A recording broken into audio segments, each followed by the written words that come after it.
ಆತ್ಮೀಯರೇ, ಲೀಡರ್ಶಿಪ್, ನಾಯಕತ್ವ ಎಷ್ಟು ಚೆನ್ನಾಗಿದಲ್ಲ ವಿಷಯ. ಇದೊಂದು ವಿಷಯ ನೋಡ್ರಿ, ನಮ್ಮ ಬದುಕಿನಲ್ಲಿ ಪ್ರತಿ ಹಂತದಲ್ಲಿ ಎಲ್ಲರಿಗೂ ಬೇಕಾಗಿರುವ ವಿಚಾರ. ಕಾರಣ ಏನಂದ್ರೆ, ಎಷ್ಟೊಂದು ಜನ ಅವ್ರು ಬರೀ ಫಾಲೋಯರ್ ಆಗಿರೋಕ್ಕೆ ಇಷ್ಟಪಟ್ಬಿಡ್ತಾರೆ. ಅದಕ್ಕೆ ನಾನು ಪರ್ಸನಾಲಿಟಿ ಟ್ರಾನ್ಸ್ಫಾರ್ಮೇಷನಲ್ಲಿ ಒಂದು ಮಾತು ಹೇಳ್ತಾ ಇರ್ತಾನೆ ಯಾವಾಗ್ಲೂ, ನೋಡ್ರಿ, ವೀಕ್ಷಕರಾಗಬೇಡಿ, ಆಟಗಾರರು ನೀವಾಗಿ ಅಂತ. ಓಕೆ, ತಂಡದೊಳಗಡೆ ಎಲ್ಲರೂ ಇರಬೇಕು, ತಂಡದ ಜೊತೆಗೆ ನಾವೆಲ್ಲರೂ ಸರಿಯಾಗಿ ಇರಬೇಕು. ಆದರೆ ಆ ತಂಡವನ್ನ ಮುನ್ನಡೆಸುವಂತಹ ಒಂದು ಪ್ರಯತ್ನವನ್ನ ಪಟ್ಟಾಗ ಅದರಲ್ಲಿರೋ ಥ್ರಿಲ್ ಮಜಾನೇ ಬೇರೆ ರೀ. ಉದಾಹರಣೆಗೆ ನಾನು ಬೇರೆ ಬೇರೆ ಸಂಘಟನೆಗಳ ಅಧ್ಯಕ್ಷ, ಕಾರ್ಯದರ್ಶಿ, ಸಂಚಾಲಕ ಈ ರೀತಿ ಎಲ್ಲ ಆಗಿದ್ದಾಗ ಅದರ ಒಂದು ಅನುಭವ, ಜವಾಬ್ದಾರಿ ತಗೊಳ್ಳೋದು ಅಂತಾರೆ, ರೆಸ್ಪಾನ್ಸಿಬಿಲಿಟಿ. ಸೊ ನಾಯಕತ್ವ ಅಂದರೆ ಜವಾಬ್ದಾರಿಯನ್ನು ಹೆಚ್ಚು ತೆಗೆದುಕೊಳ್ಳೋದು, ಮುನ್ನಡೆಸೋದು, ಯಾವಾಗಲೂ ತಾನು ಮುಂದೆ ಅಂತ ಮುಂದಿರೋದು ಅಂತ. ಹಿಂದೆ ಸೈನ್ಯದಲ್ಲಿ ದಂಡನಾಯಕರುಗಳೇ ಮುಂದೆನೇ ಇರ್ತ್ಕೊಂಡು ಫಸ್ಟ್ ಅವರು ಯುದ್ಧ ಮಾಡ್ತಾ ಅವ್ರ ಜೊತೆಗೆ ಹಿಂದೆನೂ ಮಾಡ್ತಾ ಇದ್ರು. ಈಗ ನಾವು ಆಲೋಚನೆ ಮಾಡ್ಕೋಬೇಕಾಗಿದೆ, ನಾನು ಯಾವ ವರ್ಷದಲ್ಲಿ ಲೀಡರ್ಶಿಪ್ ಆಗಬೇಕು, ಯಾವಾಗ ತಗೋಬೇಕು. ಸ್ನೇಹಿತರೆ, ನೀವು ವಿಡಿಯೋ ನೋಡ್ತಾ ಇರೋರು ಯಾರೇ ಆಗಲಿ, ನೀವೀಗ ಯಾವ ಹಂತದಲ್ಲೇ ಇರಲಿ, now I want all of you to decide that I am already a leader. ನಾವು ವಿಜುವಲೈಸ್ ಮಾಡ್ಕೋಬೇಕಂತ, ನಾನು leader, seriously leader, I am the winning. ಪ್ರಯತ್ನ ಮಾಡ್ತಾ ಇರಬೇಕು. ಗ್ರ್ಯಾಜುಲಿ ಜನ ನಿಮ್ಮನ್ನ ಗುರುತಿಸ್ತಾರೆ. ನೀವು ಯಾವುದೇ ಕ್ಷೇತ್ರದಲ್ಲಿ ಇರಲಿರಿ, ನಾನು ಗ್ಯಾರಂಟಿ ಕೊಡ್ತೇನೆ, if you work on yourself, one or the other day people will recognise you. Hey, ಏನ್ರಿ ಇವ್ರು ಹೆಂಗಿದ್ದಾರೆ, ಹೆಂಗ್ ಮಾಡ್ತಾ ಇದ್ದಾರೆ ಅಂತ ಅವರು ಡೆಫಿನೆಟ್ಲಿ ನಿಮಗೆ ಅವಕಾಶವನ್ನ ಕೊಡ್ತಾರೆ ಅಂತ ನನ್ನ ಒಂದು ಅನುಭವ ಹೇಳುತ್ತದೆ. ನಾನು ಸುಮಾರು 2,000 ಸಾಧಕರನ್ನ ಚಂದನ ಟಿವಿಗೆ ಸಂದರ್ಶನ ಮಾಡಿದ ಸಂದರ್ಭದಲ್ಲಿ ಈ ನಾಯಕರಲ್ಲಿ ಏನದು ಕೂಡ, ವಾಟ್ ಇಸ್ ದ ಸ್ಪೆಷಾಲಿಟಿ ಅಂತ ನಾನು ಯೋಚನೆ ಮಾಡ್ತಾ ಇದ್ದೆ, ಗುರುತಿಸ್ತಾ ಇದ್ದೆ.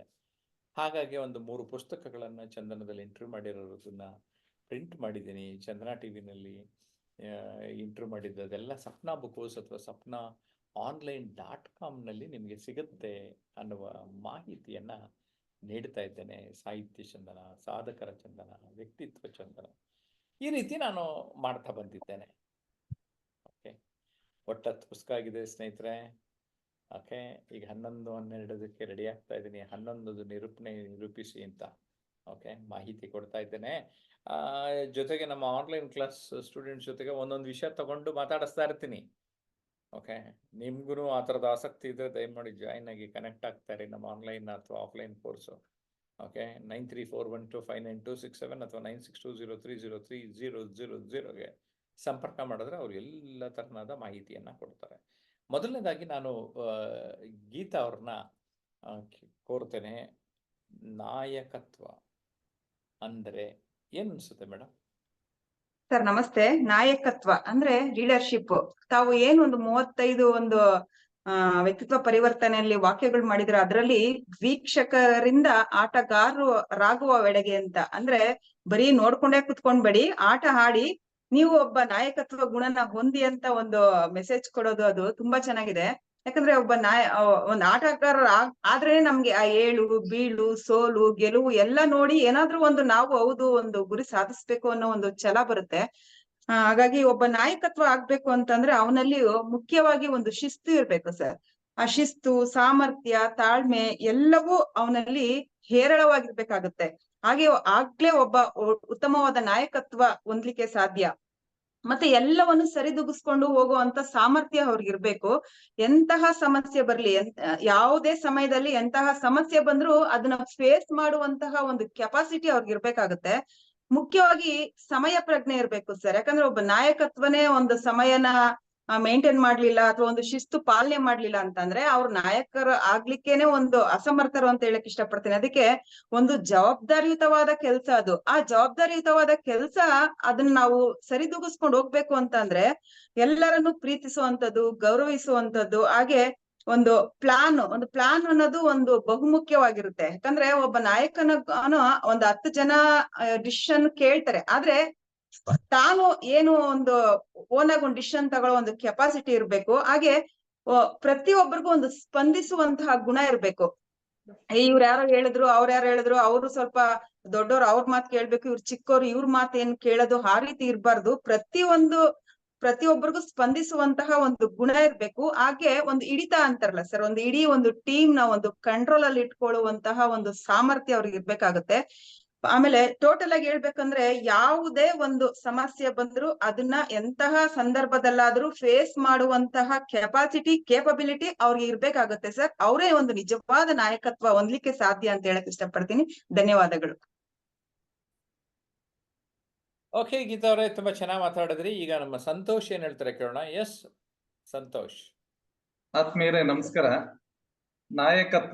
ನಾಯಕತ್ವ ಅಂದ್ರೆ ಒಂದು ಕ್ರೀಡೆ ನಡೆಸ್ಕೊಂಡು ಹೋಗೋ ಅಂತದ್ದು ಇರ್ಬೋದು, ಅಥವಾ ಒಂದು ಕೆಲಸ ಇರ್ಬೋದು, ಜನಪ್ರತಿನಿಧಿಗಳು ಇರ್ಬೋದು.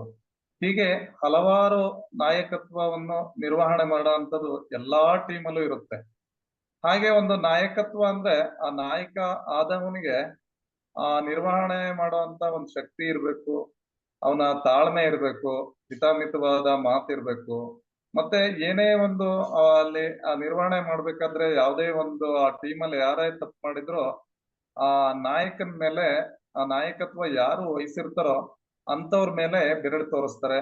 ಅದನ್ನೆಲ್ಲ ಅವನು ಸಮರ್ಪಕವಾಗಿ ನಿರ್ವಹಣೆ ಮಾಡಿಕೊಂಡು ಅದನ್ನೆಲ್ಲ ಸೇರಿಸ್ಕೊಂಡು ಹೋಗೋ ಅಂತದೇ ಒಂದು ನಾಯಕತ್ವ. ಇಷ್ಟ ಹೇಳ್ತೀನಿ. Okay, very good. ತುಂಬಾ ಚೆನ್ನಾಗಿ ಹೇಳಿದ್ರಿ. ನಮ್ ಜೊತೆ ರವಿನಾಥ್ ಪಟ್ಟಣಶೆಟ್ಟಿ ಇದ್ದಾರೆ. ರವಿನಾಥ್ ಪಟ್ಟಣಶೆಟ್ಟಿ ಒಬ್ಬ ಹಿರಿಯ ಕಲಾವಿದರು. ಅವರ ಅನಿಸಿಕೆಯನ್ನು ಕೇಳೋಣ ಬನ್ನಿ. ಎಸ್ ರವಿನಾಥ್. ನಮಸ್ಕಾರ ಎಲ್ರಿಗೂ. ನಾಯಕತ್ವ ಆದ ತಕ್ಷಣ ನಮಗೆ ಇಂದಿನ ಕಾಲದ ನಾಯಕರು, ಪಾಳ್ಯಗಾರರು ಅವರೆಲ್ಲ ನೆನಪು ಬರ್ತಾರೆ. ನಾಯಕ ಅಂದ ತಕ್ಷಣ ಒಬ್ಬ ರಾಜ ಇದ್ದಾಗೆ. ರಾಜ ಅಥವಾ ಇವತ್ತಿನ ನಮ್ಮ ಪ್ರಧಾನಿ ಅಂತಂದ್ರೆ ಹೇಳ್ತೀವಿ, ಪ್ರಧಾನಿ ಅಥವಾ ಮುಖ್ಯಮಂತ್ರಿ ಅಂತಂದು. ಅಂತ ನಾಯಕತ್ವನ ಇದ್ ಮಾಡ್ಬೇಕಾದ್ರೆ ಅದು ಒಂದು ಅವಾಗ ಹೇಳ್ತಾ ಇದ್ರು, ವೀರ, ಧೀರ, ಶೂರ, ಬುದ್ಧಿವಂತ, ಕರುಣಾಮಯಿ ಎಲ್ಲಾನು ಆಗಿರ್ಬೇಕು ಅಂತಂದ್ರೆ. ಅಂತ ಸಂಪೂರ್ಣ ಗುಣಗಳು ಅವನಲ್ಲಿ ಇದ್ರೆ ಮಾತ್ರ ನಾಯಕತ್ವದ ಗುಣ ಬರುತ್ತೆ ಅಂತಂದ್ರೆ. ಆಗ ಪರಾಕ್ರಮಗಳು ಹೇಳ್ತಾ ಇದ್ರು ನಾವು ರಾಜಮಹಾರಾಜರ ಕಾಲದಲ್ಲಿ. ನಮ್ಮ ಇವರೆಲ್ಲ ದೊಡ್ಡ ದೊಡ್ಡ ಚಕ್ರವರ್ತಿಗಳು ಯಾಕೆ ಆಗ್ತಾ ಇದ್ರು, ನಾಯಕರು ಯಾಕೆ ಆಗ್ತಾ ಇದ್ರು, ಹಾಗೆ ಸಾಮಂತರಾಗರು ಯಾಕೆ ಆಗ್ತಾ ಇದ್ರು ಅಂತ ಅವರೆಲ್ಲ ಡಿವೈಡ್ ಆಗ್ತಾ ಇತ್ತು. ಹಾಗೆ ಇಲ್ಲಿ ನಾಯಕತ್ವ ಅನ್ನೋದು ಅಲ್ಲಿಂದನೇ ನಾವು ತಗೋಬೇಕಾಗುತ್ತೆ. ಹಾಗೆ ನೋಡ್ಕೊಂಡ್ರೆ ಅಂತ ಎಲ್ಲಾ ಗುಣಗಳು ಕೂಡ ಇದ್ರೆ ಮಾತ್ರ ನಾಯಕತ್ವ, ಅವತ್ತೊಬ್ಬ ನಾಯಕ ಆಗ್ತಾನೆ. ಸಣ್ಣ ಒಂದು ಕ್ರೀಡೆಯ ನಾಯಕತ್ವ ಆಗಿರ್ಬೋದು, ದೇಶದ್ದಾಗಿರ್ಬೋದು, ರಾಜ್ಯದ್ದಾಗಿರ್ಬೋದು, ಯಾವುದೇ ನಾಯಕತ್ವ ಆಗಿರ್ಬೋದು, ಅಂದ್ರೆ ಸಂಪೂರ್ಣ ಗುಣಗಳು ಇರ್ಬೇಕಾಗತ್ತೆ. ಆ ವ್ಯಕ್ತಿತ್ವ ಇದ್ರೆ ಮಾತ್ರ ಅವನ ನಾಯಕತ್ವದ ವ್ಯಕ್ತಿ ಆಗ್ತಾನೆ ಅಂತ ಅನ್ನೋದು ನನ್ನ ಒಂದು ಅನಿಸಿಕೆ. ಮತ್ತು ಅದು ಚಾರಿತ್ರಿಕವಾದ ಸತ್ಯನೂ ಕೂಡ ಹೌದು ಅಂತ ನನ್ನ ಭಾವನೆ. ಓಕೆ, ಎಸ್ ರವಿನಾಥ್ ಪಟ್ಟಣಶೆಟ್ಟಿ ಅವರು ತುಂಬಾ ಚೆನ್ನಾಗಿ ಹೇಳಿದ್ರು. ಹೌದು, ಯಾರು ನಮ್ಮ ರಾಜ್ಯ ದೇಶ ಚುಕ್ಕಾಣಿ ಹಿಡಿತಾರೆ ಅವರು ಮುಖ್ಯ ನಾಯಕರಾಗಿರ್ತಾರೆ. ಆದರೆ ಪುಟ್ಟ ಪುಟ್ಟ ನಾಯಕರನ್ನ ನಾವು ಎಲ್ಲ ಕ್ಷೇತ್ರಗಳಲ್ಲಿ ಗಮನಿಸ್ತೇವೆ, ಸಂಘಟನೆಗಳಲ್ಲಿ ಗಮನಿಸ್ತೇವೆ, ಒಂದು ಸಂಸ್ಥೆಯಲ್ಲಿ ಗಮನಿಸ್ತೇವೆ. ಅದನ್ನು ಗುರುತಿಸ್ಕೋಬೇಕಾಗ್ತದೆ ನಾವು. ಅಂದರೆ ಎಲ್ಲ ಹಂತದಲ್ಲಿ ನಾಯಕರುಗಳು ಬೇಕು. ಅಂದರೆ ನಾಯಕರ ಪಡೆ ನಮಗೆ ಜಾಸ್ತಿ ಬೇಕು. ಸೊ ಇದನ್ನು ಯಾವಾಗ ನಾವು ಅರ್ಥ ಮಾಡ್ಕೋತೇವೆ, ನಾವು ನಾಯಕರಾಗೋಣ ಅನ್ನುವಂತಹ ವಿಚಾರ ನಮ್ಮ ಮನಸ್ಸಿಗೆ ಬರ್ತದೆ. ಸೊ ರವಿನಾಥ್ ಪಟ್ಟಣಶೆಟ್ಟಿ ತುಂಬಾ ಚೆನ್ನಾಗಿ ತಾವು ಹೇಳಿದ್ರಿ. ಶಿಕ್ಷಕಿ ತ್ರಿವೇಣಿ ವಿಚಾರದ ಬಗ್ಗೆ ಏನ್ ಹೇಳ್ತಾರೆ ಕೇಳೋಣ. ಎಸ್ ತ್ರಿವೇಣಿ, ನಮಸ್ಕಾರ. ನಮಸ್ತೆ ಸರ್. ನಾಯಕತ್ವ ಅಂದ್ರೆ ಅದೇ ಲೀಡರ್ಶಿಪ್ ಸರ್. ನಾಯಕರು ಆಗ್ಬೇಕಾದ್ರೆ ಅವರಲ್ಲಿ ಕೆಲವು ಗುಣಗಳು ಅವಶ್ಯಕವಾಗಿ ಇರ್ಲೇಬೇಕಾಗುತ್ತೆ. ಮೊದಲನೇದಾಗಿ ತಾಳ್ಮೆ ಅಂತಕ್ಕದ್ದು ನಾಯಕನಲ್ಲಿ ಬಹಳಷ್ಟು ಹೆಚ್ಚಾಗಿರ್ಬೇಕು. ಆಮೇಲೆ ನಿಮ್ ಹಾಗೆ ಏನು ಅಂದ್ರೆ ಈ ಜ್ಞಾನದ ಖಜಾನೆನೆ ತುಂಬಿರ್ಬೇಕು ಸರ್. ನಾಯಕತ್ವ ಅಂತ ಅನ್ಸ್ಕೊಳ್ಬೇಕು ಅಂದ್ರೆ ವಿಷಯದ ಜ್ಞಾನದ ಖಜಾನೆ ತುಂಬಿಕೊಂಡಿರ್ಬೇಕು ಅಂತೇಳಿ ನನ್ನ ಒಂದು ಅನಿಸಿಕೆ. ಆಮೇಲೆ ನಾಯಕ ಅಂತಕ್ಕಂಥವ್ರು ರೋಲ್ ಮಾಡೆಲ್ ಆಗಿರ್ಬೇಕು. ಮತ್ತೆ ಅವರಲ್ಲಿ ಹೆಚ್ಚಿನ ಒಂದು ಒಳ್ಳೆಯ ಮೌಲ್ಯಗಳು ಅವರಲ್ಲಿ ಅಡಗಿರ್ಬೇಕು.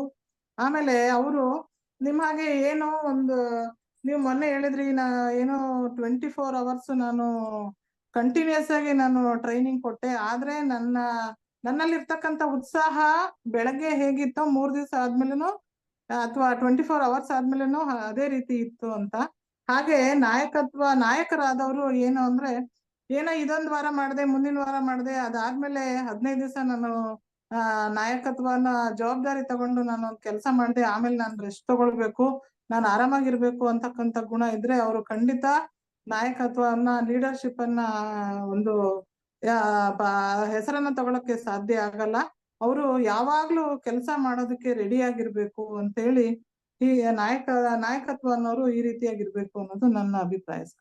Thank you sir. S Triveni ಹೊಸದಾಗಿ ನಮ್ಮ ಕೋರ್ಸ್ ಜಾಯಿನ್ ಆಗಿದ್ದವರು ಇದೇ ತ್ರಿವೇಣಿ ಕರೆಕ್ಟಾಗಿ ರೆಗ್ಯುಲರ್ ಆಗಿ ಬರ್ತಾ ಇದ್ರೆ 2-3 ತಿಂಗಳಾದ್ಮೇಲೆ ಅವ್ರ ವಿಡಿಯೋ ನೋಡಿದ್ರೆ ನಿಮ್ಗೇನೆ ಆಶ್ಚರ್ಯ ಆಗ್ಬಿಡ್ಬೇಕು. ಅದೇನೇ ನಮ್ಮ ಈ ಕೋರ್ಸಿನ ಒಂದು ವಿಶೇಷ ಅನ್ನೋದನ್ನ ತಮಗೆ ತಿಳಿಸ್ತಾ ಇದ್ದೇನೆ. ನಾಯಕತ್ವದ ಬಗ್ಗೆ ನಿಮ್ಮೆಲ್ಲರ ಸರ್ ಒಂದು ರಿಕ್ವೆಸ್ಟ್ ಸರ್, ನಿಮ್ದು ವಾಯ್ಸ್ ನನಗೆ ಕೇಳಿಸ್ತಾ ಇಲ್ಲ ಸರ್, ಒಂದ್ ಸ್ವಲ್ಪ ವಾಲ್ಯೂಮ್ ಜಾಸ್ತಿ ಮಾಡಿ ಸರ್. ಓಕೆ ತ್ರಿವೇಣಿ ಅವರೇ, ನಿಮ್ಮ ಒಂದು ಸೆಟ್ ನಲ್ಲಿ ಆ ಥರದನ್ನ ಗಮನಿಸ್ಕೊಳ್ಳಿ. ಇಲ್ಲಿ ನಮ್ಮ ಕಡೆಯಿಂದ ಸರಿ ಇದೆ. ಟೆಕ್ನಿಕಲಿ ನೀವು ನೋಡ್ಕೋಬೇಕು. ಓಕೆ, ಮತ್ತೆ ಇಲ್ಲಿಂದ ಪಾಠ ಹೇಳ್ಕೊಡ್ಬೇಕಾಗತ್ತೆ. ನಾನು ರೆಕಾರ್ಡಿಂಗ್ ಮಾಡ್ತಾ ಇದ್ದಾಗ ಈ ವಿಷಯ ಹೇಳ್ಬಾರ್ದು, ರೆಕಾರ್ಡಿಂಗು ಸ್ಟಾಪ್ ಮಾಡಿದಾಗ ಇಂಥ ವಿಷಯ ಮಾತಾಡಬೇಕು ಅಂತ. ಏಕೆಂದ್ರೆ ಇದು ನಂತರ ಯೂಟ್ಯೂಬ್ನಲ್ಲಿ ಹೀಗೆ ಹೋಗ್ಬಿಡ್ತದಲ್ಲ. ಈಗ ನೀವು ಪರ್ಮನೆಂಟ್ ಆಗಿ ತ್ರಿವೇಣಿ ಹಿಂಗೆ ಕೇಳಿದ್ರು ಅಂತ ರೆಕಾರ್ಡ್ ಆಗೋಗ್ಬಿಡುತ್ತೆ. ಅದನ್ನೆಲ್ಲ ಜನ ನೋಡ್ತಾ ಇರ್ತಾರೆ, ಗಮನಿಸ್ತಾ ಇರ್ತಾರೆ. ನಾನು ಇರಲಿ ಅಂತಾನೆ ಬಿಟ್ಟಿದ್ದೇನೆ. ಓಕೆ, ನಾವು ಏಕೆಂದರೆ ಎಲ್ಲ ಸರಿ ಒಂದೇ ಸರಿಗೆ ಎಲ್ಲರೂ ಕಲಿಯಕ್ಕಾಗೋದಿಲ್ಲ. ಓಕೆ, ಬಟ್ ಈ ಥರದ ಸಣ್ಣ ಸಣ್ಣ ವಿಚಾರಗಳಿಂದ ಹಿಡಿದು ದೊಡ್ಡ ವಿಚಾರಗಳವರೆಗೆ ಬಗ್ಗೆ ನಾವು ಗೈಡ್ ಮಾಡ್ತೀವಿ ಅಂತ ತಿಳಿಸ್ತಾ, ಆತ್ಮೀಯರೇ, ನಾಯಕತ್ವ ನಮ್ಮೆಲ್ಲರಿಗೂ ಅಗತ್ಯ ಇರೋದು.